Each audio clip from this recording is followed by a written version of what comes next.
Praise లార్డండి. అందరూ బాగున్నారు కదా. వాక్యంలోకి వెళ్ళే ముందు చిన్న ప్రార్థన చేస్తాం. స్తోత్రం స్తోత్రం సర్వోన్నతుడ సర్వశక్తిమంతుడ కృపామయడానికి లెక్కలేని స్తోత్రాలు నాయన. వినిచిన వారికి చూచిన వారికి ప్రతి ఒక్కరికి మారు మనసు దయచే ప్రభావ, విరిగినగిన హృదయం దయచే ప్రభావ, రక్షణ భాగ్యం దయచేయమని నడిపించున్నాను తండ్రి. ఆమేన్. మార్కు సువార్త 11వ అధ్యాయము 17 వచనం నుంచి 20 వచనం వరకు ఇలాగ రాయబడి ఉంది. మరియు బోధించుచు నా మందిరము సమస్తమైన అన్యజనులకు ప్రార్థనా మందిరం అనబడును అని వ్రాయబడలేదా? అయితే మీరు దాన్ని దొంగల గృహగా చేసితిరి. నిజమే కదా. ఈ రోజుల్లో అందరూ కూడా ఎలా చేస్తున్నారంటే దొంగల గృహగానే చేస్తున్నారు. దేవుని మందిరం అన్యజనులకి కానీ నిజమైన క్రైస్తవులు ఎలా అంటే ఒక ఆట వస్తువు కింద ఒక విధానంగా ఉన్నారు. కానీ ఇది ఇక్కడ ఏమని అంటాడు దేవుడు? మరియు ఆయన బోధించుచు, ఆయన ఎక్కడ బోధించాడు? యేసుక్రీస్తు వారు కొండల మీద బోధించాడు. మనుషుల మధ్యని కాదు, దేవుడు బోధిస్తా ఎడారుల్లోని కొండల్లోనే బోధించాడు. అప్పుడు కూడా చాలామంది జనము యేసుని వెంబడించారు. యేసుని వెంబడించి చాలామంది కూడా రక్షణ పొందారు, మారు మనసు కలిగారు. కానీ ఈ రోజుల్లో సువార్త మన దగ్గరికి వస్తుంటే ఏం చేస్తున్నాం? మనము తిరస్కరిస్తున్నాము. కానీ దేవుని అక్కడ సమీపంలో ఉన్నది.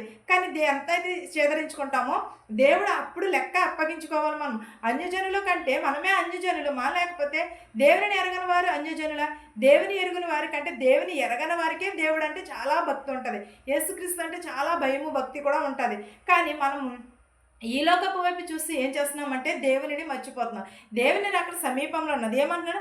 ఆయన బోధించుచు నా మందిరము సమస్తమైన అన్యజనులకు ప్రార్థనా మందిరము అనబడును. మనం మందిరానికి వెళుతున్నాం. ఎలా ఉంటుంది మన ప్రవర్తన? ఎప్పుడైనా చూసుకుంటున్నామా? ఒక చిన్న ఉదాహరణ. ఒక ఆమె చర్చిలో రోజు ప్రార్థన చేసుకుంటుంటుంది. మానకుండా డైలీ కూడా ప్రార్థనకి వచ్చేదట. వస్తే పాస్టర్ గారి దగ్గరికి వెళ్ళి ఒక రోజు పాస్టర్ గారు ఈ రోజు నుంచి మీ చర్చికి నేను రానండి అన్నదంట. ఏ అమ్మాయి ఎందుకని రావంటే, కొంతమంది ఏమో ఫోన్ చూస్తున్నారు, కొంతమంది ఏమో నిద్రపోతున్నారు, కొంతమంది ఏమో గొసగొసలాడుకుంటున్నారు, కొంతమంది ఏమో నవ్వుతున్నారు, కొంతమంది ఏమో ముచ్చట్లు పెట్టుకుంటున్నారు కానీ అని అన్నదట ఆమె. అలా ఎందుకని అనుకున్న దానికోసమే నువ్వు ప్రార్థనకు రావడం మానేయొచ్చా అని అన్నారు. కాదండి, నాకు డిస్టర్బెన్స్గా ఉంటుంది, వీళ్ళందరూ వీళ్ళ చూపులు వీళ్ళన్నీ చూసి అన్నాను. సరే అమ్మ అయితేనే ఒక నిమిషం ఆగని ఒక గ్లాసు నీళ్ళు పట్టుకురమ్మన్నారండి. గ్లాసు నీళ్ళు పట్టుకొచ్చింది. ఈ గ్లాస్ పట్టుకుని నువ్వు చర్చి చుడిదిరిగా 2 రౌండ్లు వెయ్యి అని అన్నారట. అంటే ఆమె అలాగే ఒక్క చుక్క కూడా నీళ్ళు కింద పడకుండా 2 రౌండ్లు వేసుకుని వచ్చింది. 2 రౌండ్లు వేసుకుని వస్తే పాస్టర్ గారు ఇదిగండి ఒక్క చుక్క కూడా కింద పడకోకుండా నేను వచ్చేసాను అని అన్నదట. అంటే అమ్మ మరి నీకు దారిలో ఎవరో కనిపించలేదా అని అన్నాను. కనిపించలేదన్నాను. దారిలో ఎవరు నేను పిలవలేదా అన్నారు. పిలవలేదన్నాను. నీకెవరు నీ బంధువులు కానీ రాళ్ళు కానీ రప్పలు కానీ ఏమీ కనిపించలేదా అని.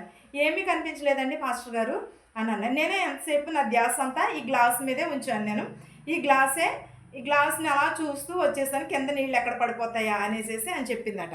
అప్పుడు పాస్టర్ గారు అన్నారంట, అమ్మ నువ్వు వాళ్ళందరినీ చూస్తున్నావు కదా, దేవుని మందిరంలోకి వచ్చినప్పుడు కూడా నువ్వు కూడా వాక్యాన్ని మాత్రమే అనుసరించు, వాక్యమును మాత్రమే చూడు, పాస్టర్ గారు చెప్పేదాన్ని విను, అంతేగాని ఒక దైవజనుడు చెప్పేదాన్ని మాత్రమే విను అని చెప్పారట. అప్పుడు ఆమె కళ్ళు తెరుచుకుని అది నిజమే కదా అని అప్పుడు ఆమె ఏం చేసింది? వాక్యాన్ని మాత్రమే చూస్తుంది, బైబిల్ని మాత్రమే అనుసరించడము, చెప్పే బోధన మాత్రమే అనుసరించి వినడము చూస్తున్నారు. అదే పక్కనున్న వాళ్ళందరినీ చూస్తే ఏం కనిపించినాయి? వాళ్ళ తప్పులు కనిపించినాయి. అదే ఈమె బైబిల్ చూస్తే ఎవరిలోని లోపం కూడా కనిపించలేదు.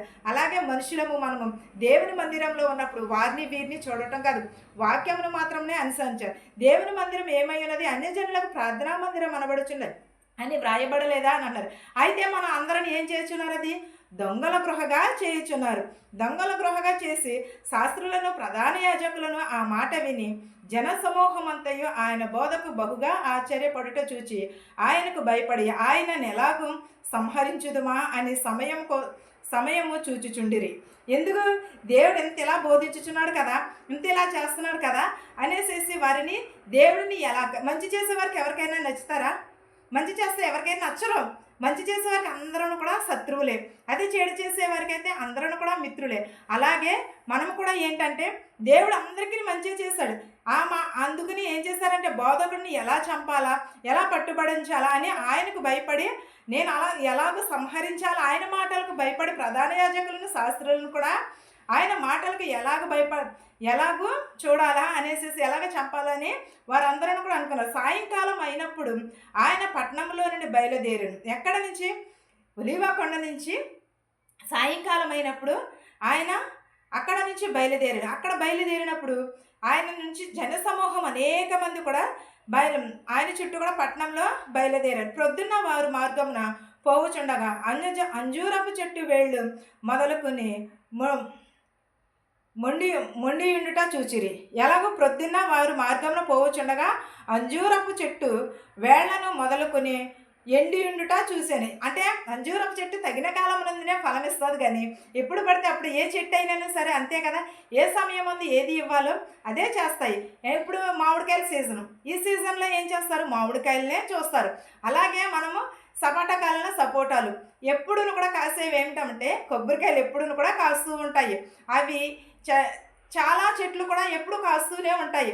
బొబ్బరి చెట్టు కూడా ఎప్పుడు కాస్తూనే ఉంటుంది. అరటి చెట్టు కూడా ఎప్పుడును కూడా కాస్తూనే ఉంటుంది. అలాగే ఇది అంజూరపు చెట్టు కూడా మన దారంటే వెళ్ళినప్పుడు యేసుక్రీస్తు చూసినప్పుడు అది ఎండిపోయిన దాని కాలం రాలేదు, ఇంకానే అది సిగిరించి కాలం రాలేదు. అవి అంజూరపు పండ్లు కాసు కాలం రాలేదు. మనము కూడా దేవుని సమయం కోసం ఎదురు చూడాలి. దేవుని రాకడ కొరకు మనము కూడా ఆ అంజూరపు చెట్టు వల్ల సిద్ధపాటును కలిగి ఉండాలి. మనము ఫలించేడు చెట్టులుగా ఉంటున్నామా, ఫలించని కొమ్మ వలె ఉంటున్నామా? ఒక్కసారి మన హృదయాన్ని మనం పరిశీలన చేసుకుంటే తెలుస్తుంది. ప్రతి ఒక్కరూ కూడా దేవుని మందిరంలోకి వెళుచున్నారు, కానీ దేవుని మందిరంలోకి వెళ్ళే మన ప్రవర్తన జాగ్రత్తగా ఉండాలి. మనం కూడా చాలా జాగ్రత్తగా ఉండాలి. అప్పుడు దేవుడు మనల్ని బట్టి దేవుడు తీర్పు తీరుస్తాడు. అంతేగాని నేనున్నాను, నాకు భయం ఏంటి, దేవుడు ఉన్నాడు అనుకోవడం కాదు. దేవుడు కూడా పైనుంచి అన్నీ చూస్తున్నాడు.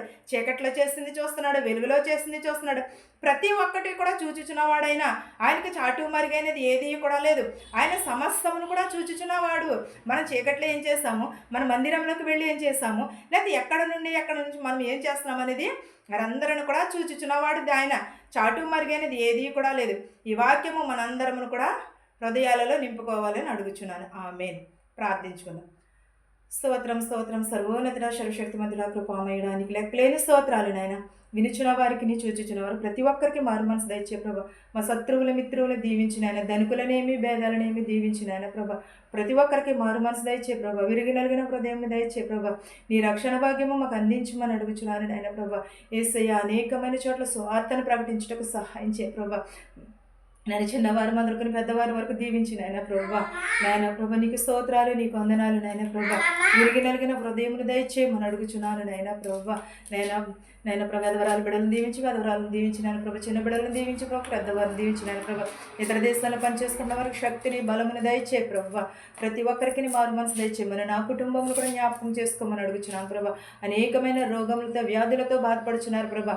నేను వారందరినీ స్వస్థపరచమని అడుగుచున్నాను నాయన ప్రభా. ఆపరేషన్ చేయించుకున్నారు నాయన ప్రభా. బిడ్డలను కూడా దీవించి నాయన ప్రభా. ఇతర దేశం వెళ్ళాలని ప్రయాణం పెట్టుకున్నారు నాయన ప్రభా. ప్రయాణం అంతట్లో తోడు నీడగా ఉండమని అడుగుచున్నాను నాయన ప్రభా.